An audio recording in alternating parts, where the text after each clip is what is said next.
Okay.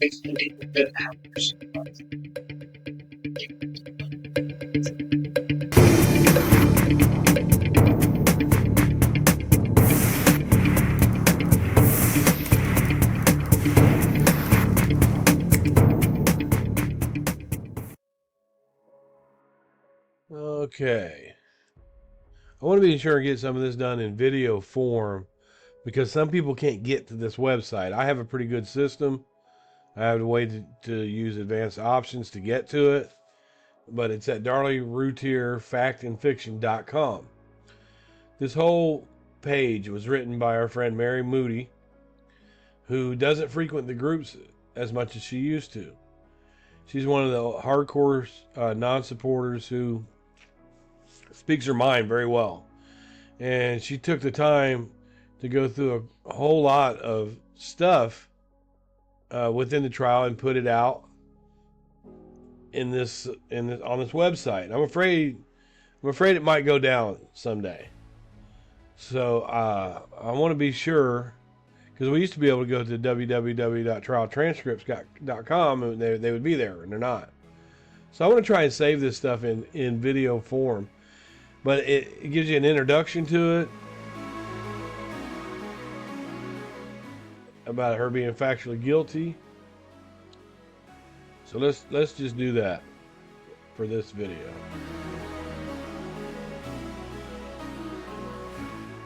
Is she factually guilty? Did the jury get it right?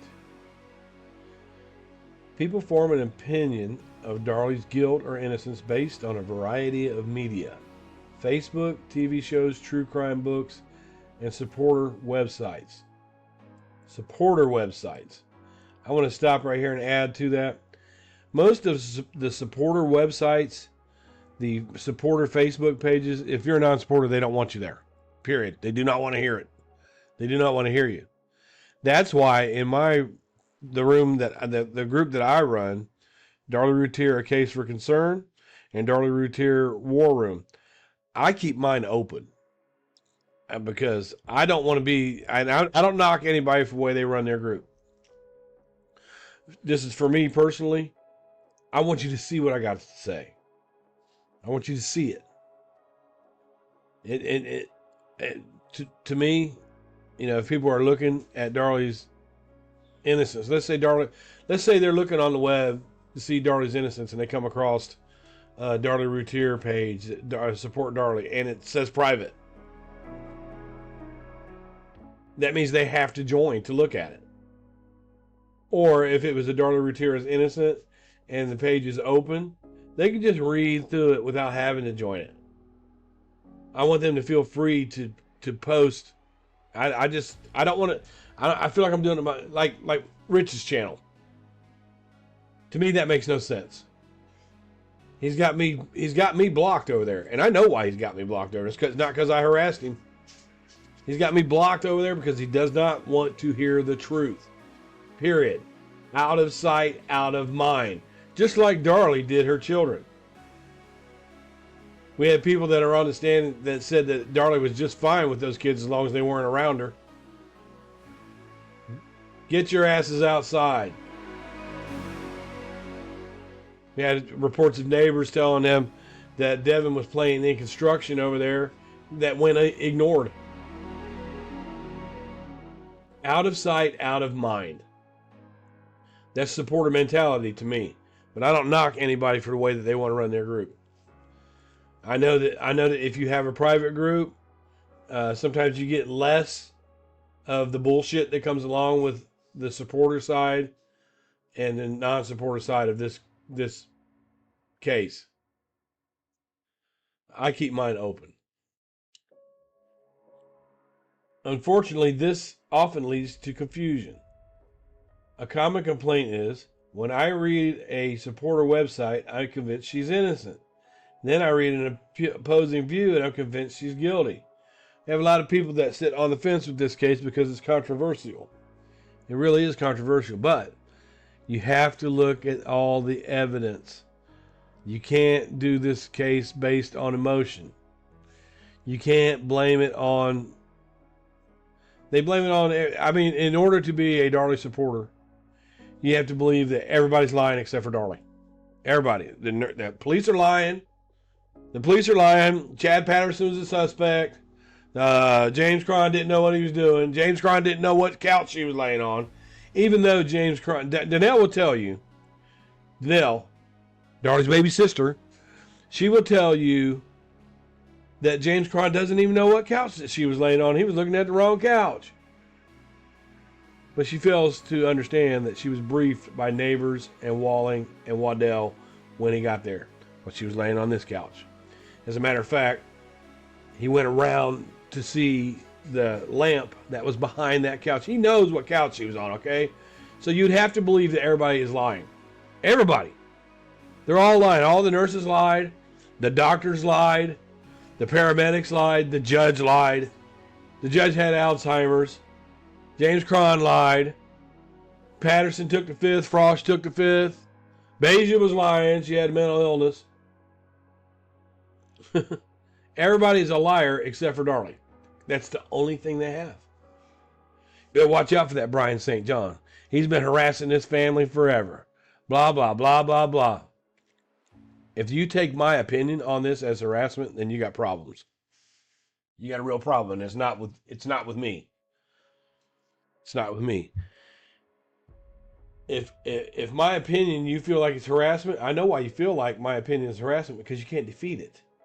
You can't come over and show me where I was wrong. You can't do that. You can't. Danelle wasn't able to. She tried, though. She tried. There is a cure for this confusion, but it requires one to read the trial transcript. Oh, that trial transcript, that was all messed up. And they had 33,000 errors. That's what supporters will say. Until it benefits them. Then they'll say, read the transcript. Darlie's baby sister. And she's got like 20-some thousand TikTok viewers. She posted to read the transcripts. End of story. The transcripts are not faulty now. They were then. Small things. Sandra Halsey paid the price for doing a shitty job. It very well almost caused a mistrial. It held up the appeals for about 2 years. But when it's convenient for supporters, they'll tell you, oh, stay away from that transcript. No. Or that's a lie. Just like Darren did on the stand when he was confronted with what he told Jamie Johnson at the bond reduction hearing. No, at the CPS worker. I believe it was at the bond reduction hearing. When he was telling Jamie Johnson one thing, but when he got on the stand under oath, Greg Davis tore his ass up. Well, didn't you know? And he had to the point where Darren had to say on the stand, well, Jamie Johnson is a liar. Everybody's lying. Everybody. They all hate Darlie and they don't give a damn who killed these kids. They all of them. Every single one of them. Does that make any fucking sense to you? They even said Charles Lynch had alcohol problems and everything else when Charles Lynch was honest. He wrote an affidavit saying, I think this needs more testing. That benefits the defense. Not an easy task considering it encompasses hundreds of pages of testimony by multiple witnesses. It is, however, essential for a full understanding of how the jurors came to their verdict. You will see both sides, the prosecution and the defense, present their evidence and witness to the jury, word for word, and in sometimes excruciating detail. And as in virtually all criminal cases, the devil really is in the details. If time doesn't allow, this website should answer many of your questions. It's just going to talk about the trial, most of it. Unless otherwise noted, all information is taken from trial transcript with the witness's name and transcript section number in parentheses. She puts it all very well detailed. Some of the dialogue has been condensed to avoid the plotting nature of the courtroom Q&As, but none of the facts have been altered. Did the jury get it right? Is she factually guilty? Yes, she is. As in most high-profile cases, Darlie Routier has garnered her share of supporters over the years.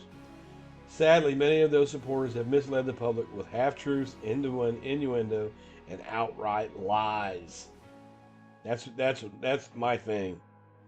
They lie. Then they'll try to change the word superficial.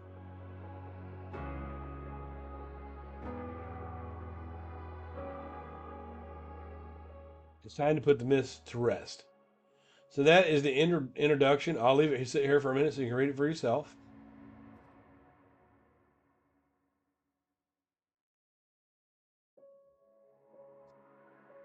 Just put it on pause.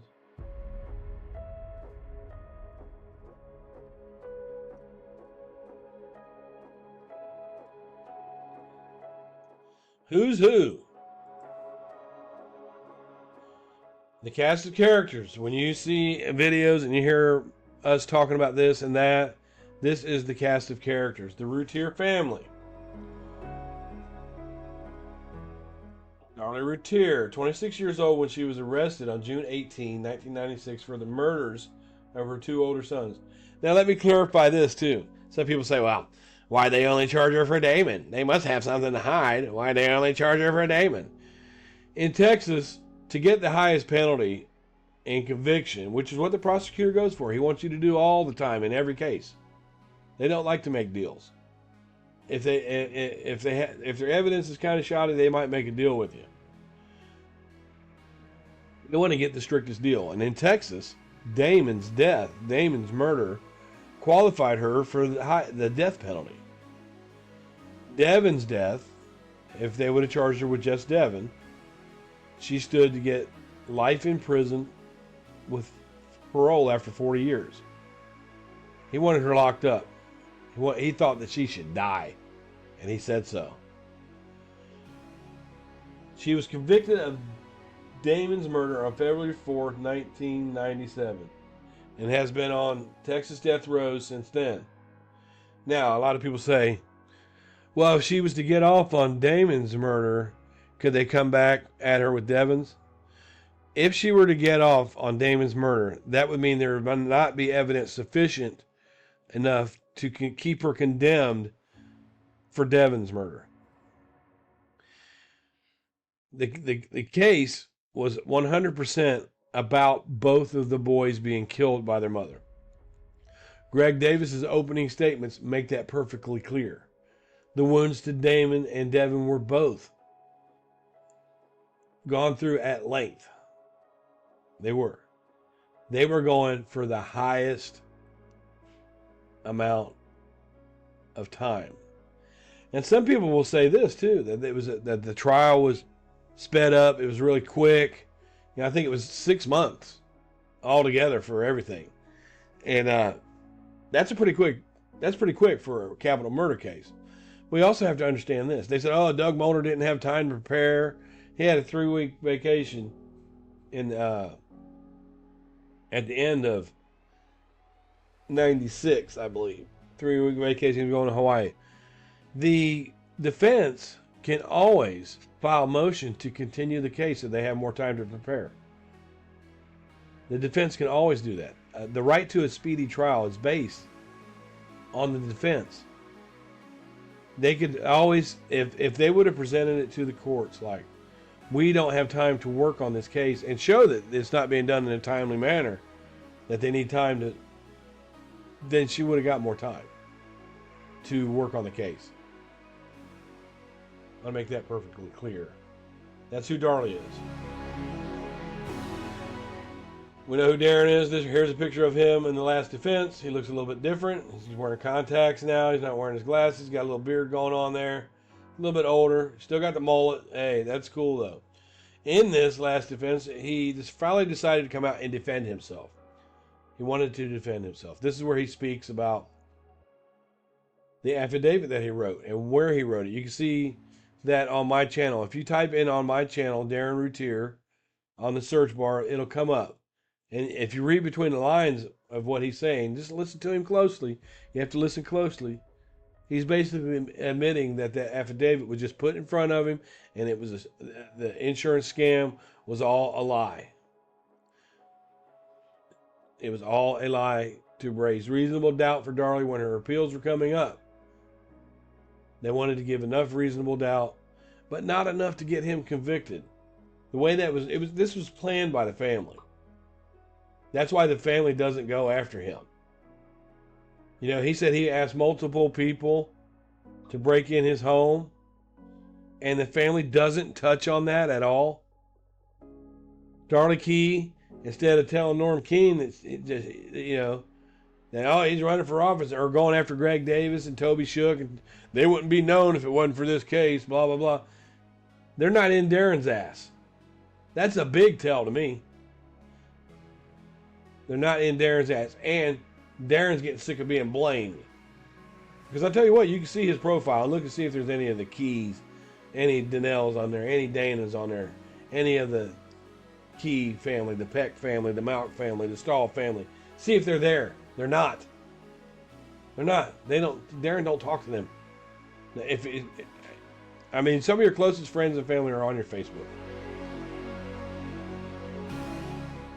Darren doesn't speak out on the case either because they tried to make him a scapegoat. And I think that the closest motive that we have is that Darlie was used to shopping. She's used to having what she wants. She was used to spending extravagant amounts of money on look at me, look at me, look at me. $5,000 for her breasts. Not a big deal that she has the breasts, but they didn't have the money for that. And according to what I've read, and according to what author Barb Davis wrote, they were $200,000 in debt on the day of the murders. But Barb Davis is a different story, and I'm going to get into that. Here's the boys. These white tuxedos that they have on, these are glamour shot pictures. They were taken a few, just weeks before the murders.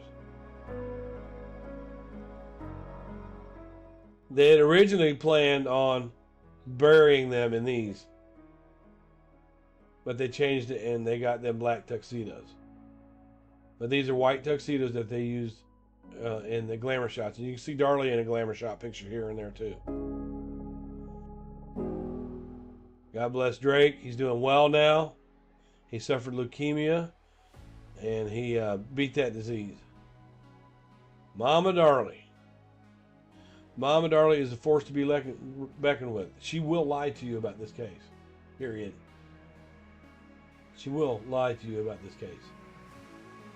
There's so many posts of hers that are out there where she lied. She's just flat lying. I can understand that you don't want your daughter to die, but when you lie and people know that you're lying, it's not any way to help her. She will lie.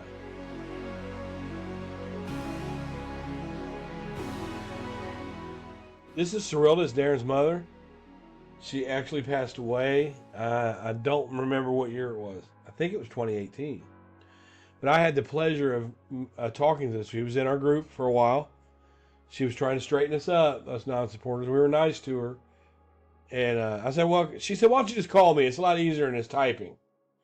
And I said, okay. I said, I'll call you. I said, I'm going to record it. And I had her for about an hour. It was on a different channel. And bless her heart, I tripped her up a couple different times. She went from saying that Darlie was a very, very light sleeper. That's why Drake would run and groot in his crib and it would wake her up. She went from that to Darlie was a very heavy sleeper within 5 minutes, and I called her on it. And she goes, can't we just go on to something else? If anybody remembers it, that's exactly what she said because I caught her on it. She also said that Darlie raised up her shirt in the hospital and she was bruised all the way up her rib cage to her nipple. Now, none of us, we all know that there were no bruises on her rib cage at all. There wasn't none 4 days later, nothing. Never. But she's a God-fearing woman. And I believe that one of the reasons why she stood behind Darlie is because of Drake. She didn't want to be the one in the family saying, your mother did this. But I believe she thought she did. I believe she had to play that role for Drake. She loved him. And in this picture, she's sitting on the stand. She's going, look, I've already lost 2 grandbabies. I'm not about to lose another one. So she could get custody of Drake. The neighbors, Karen Neal, she died. She died of cancer, and the speculation has it that Terry also died. Karen Neal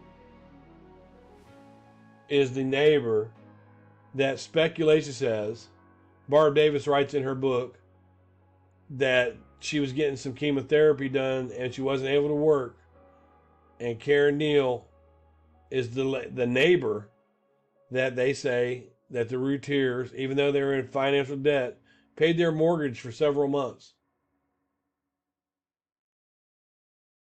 That's why you'll see in the clips, you'll see Karen Neal saying, I believe she's innocent. I believe she's innocent. I believe she's innocent. And Terry Neal is the guy who went the night of the murders. Terry Neal is the guy who went around the back and got Darlie's Pathfinder and picked Darren up and drove him in Darlie's Pathfinder to Baylor Hospital. He passed away too.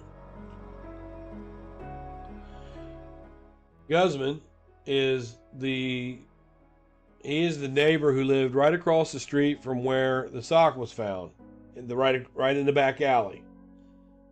He was the one that was questioned because there was a gardening knife found in the ground, sticking out of the ground.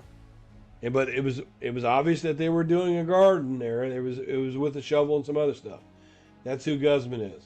I'd love to be able to speak to him. I might someday. Gorsuch is dead. Bill Gorsuch. He was the father to Jonathan Gorsuch, and his wife Gail Gorsuch lived right across the street from the Routiers on the side. And he is the one who testified that he saw Waddell pull up, draw his pistol on Darren, who was in the front yard, coming out the door into the front yard, and escort him back inside. Some supporters will tell you that the intruder was able to walk away, that Waddell let him walk away, but they seem to forget about William Gorsuch.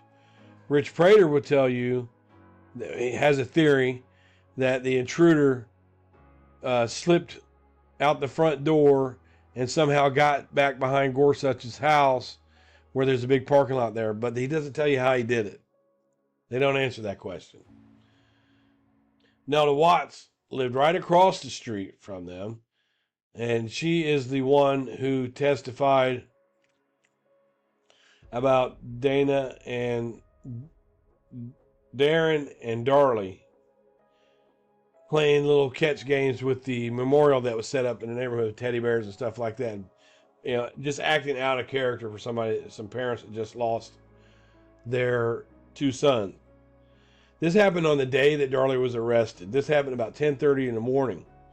Darlie was arrested about 10 o'clock that night, and the announcement was made at 10:20 by Sergeant Dean Poose that she was under arrest. The supporters will tell you that that was Dana. That was with Darren. Even though Dana is 10 or 11 years younger than Darlie, had a different color hair, different build, Nelda Watts was sure of who she saw. She lived across the street from them for 3 years. She was a retired school teacher. She had absolutely no reason to lie. But they'll tell you she was lying. Judge Mark Stinson Toll, he passed away. In 2010, he was diagnosed with dementia. Things for them, like, he wouldn't let some of Halena's testimony be heard in front of the jury because he didn't believe it had anything to do with the crime. And that was about Drake being held so tightly with a blanket that she took the baby from him, and he was starting to turn blue. The jury didn't get to hear that. They convicted her otherwise. Just imagine if they got to hear that. Greg Davis is retired, lives in Garland. Toby Shook, he's now a defense attorney in Dallas. Sherry Wallace is still a prosecutor. Defense Doug Mulder had passed away. Former prosecutor Mulder was hired by the Routiers to represent Darlie. He replaced Doug Parks, Darlie's court-appointed attorney, in October 21, 1996. One of the reasons that Doug Parks was replaced is because he felt like Darren did it. And he was going to say so. And they didn't want that. Now, interesting fact about Doug Mulder is he used to be the assistant prosecutor for Dallas, and he had Greg Davis's job at one time. Richard Mosty, a Kerrville, Texas attorney, served on Darlie's defense team as Mulder's assistant. Curtis Glover, S. Preston Douglas Jr., and John Hagler, also attorneys who served on Darlie's defense team. All of these attorneys she's had over the years. Now she's got John Hagler, an appeal attorney. There's also Stephen Cooper now.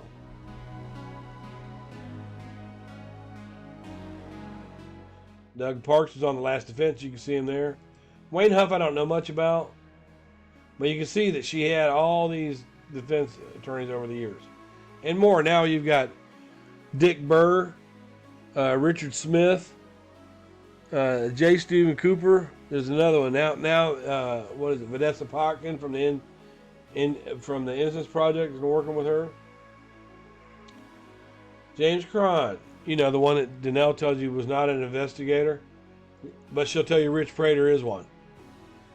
Retired crime scene investigator with over 30 years experience. The Rowlett PD requested his assistant within hours of the murders. Bill Parker. Now Bill Parker is the one who interrogated Darlie, and he claims that she said at least 6 times, if I did it, I don't remember it. I have a hard time believing that. I don't think that it's because of Bill Parker. I think it's because of Darlie. I don't think Darlie would say that. I don't think she would admit to that. I don't think she would say that. And unfortunately, he didn't record it. So I don't give it any weight. I just don't think Darlie said that. And I'm a non-supporter of this. But not everything is cut and dry with me. And Bill Parker seems kind of creepy to me. He really does. I just get a bad vibe about him. He seems creepy. Okay, then we have the Rowlett Police Department. Jimmy Patterson was the lead detective in the case. He took the fifth based on being accused of a crime in open court. Chris Frost is another one that took the fifth over the same thing. They spoke on everything else about the testimony. David Waddell was the first officer on the scene. He now works for Plano. He's a lieutenant. They will tell you that David Waddell walked in and he was in shock, and he was frozen in shock that he went in the bathroom and threw up. He did not go in the bathroom and throw up. It's speculated that when he came out of the house to smell the blood and everything else, that he threw up in the front yard, but not while he was in there.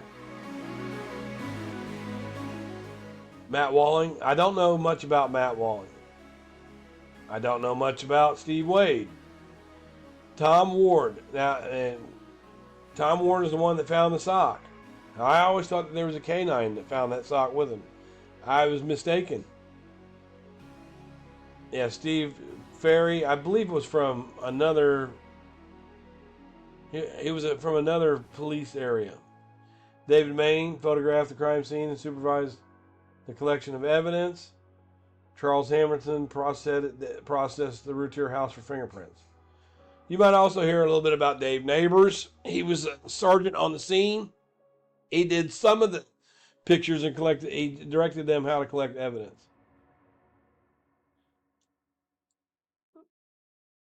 This speaks for itself. These are the experts. I'm just going to go through it real quick.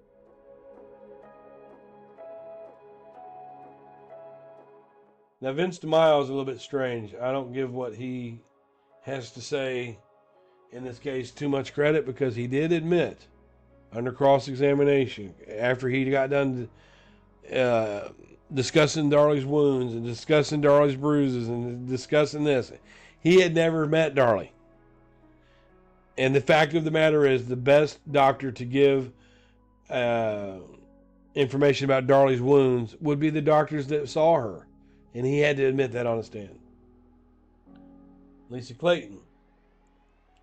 Jack Colby lost his career over this. He experienced trauma over it. Brian Koshak. Santos is still working somewhere. I can't find Dillon. I have been able to speak to Jody Cotner. I had a chance to speak with Christopher Weiglots. And I also had a chance to speak with uh, Jody Fitz. Jody Fitz is now gone. Helena Casaban is now dead. This pastor went to see Darlie a whole lot of times. That's the cast of characters.